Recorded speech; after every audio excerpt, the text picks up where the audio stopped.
بسم اللہ الرحمن الرحیم کل من علیہا فان ویبقی وجہ ربک ذو الجلال والاکرام۔ لوگوں کو یہ شکایت ہے کہ موت اچانک آ جاتی ہے۔ ہم روزانہ پڑھتے ہیں، سنتے ہیں کہ فلاں کا ناگہانی طور پر انتقال ہو گیا ہے۔ حالانکہ یہ کہنا اور یہ شکوہ کرنا بیجا ہے، کیونکہ دو باتیں ہر شخص جانتا ہے۔ ایک یہ کہ مجھے ہر حال میں مرنا ہے، دوسرے یہ کہ مرنے کا کوئی وقت معین نہیں۔ اگر یہ دونوں باتیں معلوم نہ ہوتی تو شکایت بجا ہوتی۔ جس موت کی اچانک آ جانے کی ہم شکایت کرتے ہیں وہ تو ہر روز ہمیں ملتی ہے۔ وہ ہمارے دائیں بھی ہے اور بائیں بھی، وہ اوپر بھی ہے نیچے بھی، وہ تو ہر جگہ موجود ہے۔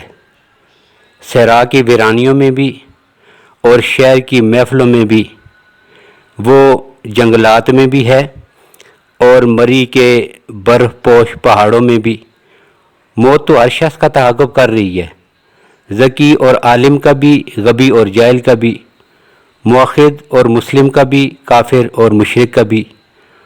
وہ نہ فرعون جیسے متکبر کو چھوڑتی ہے، نہ موسیٰ جیسے کلیم اور ایوب جیسے صابر کو۔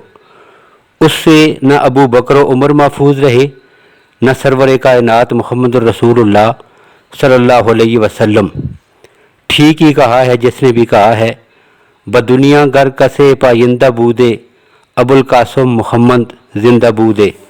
لو کانت الدنیا تدوم لواحد لکان محمدن فیہا مخلدا۔ کیسے کیسے گھر اجاڑے موت نے، سرو قد قبروں میں گاڑے موت نے۔ کھیل کتنوں کے بگاڑے موت نے، پہلواں کیا کیا پچھاڑے موت نے۔ ایسی غفلت یہ تیری ہستی نہیں، دیکھ جنت اس قدر سستی نہیں۔ راہ گزر دنیا ہے یہ بستی نہیں، جائے عیش و عشرت و مستی نہیں۔ ایک دن مرنا ہے آخر موت ہے، کر لے جو کرنا ہے آخر موت ہے۔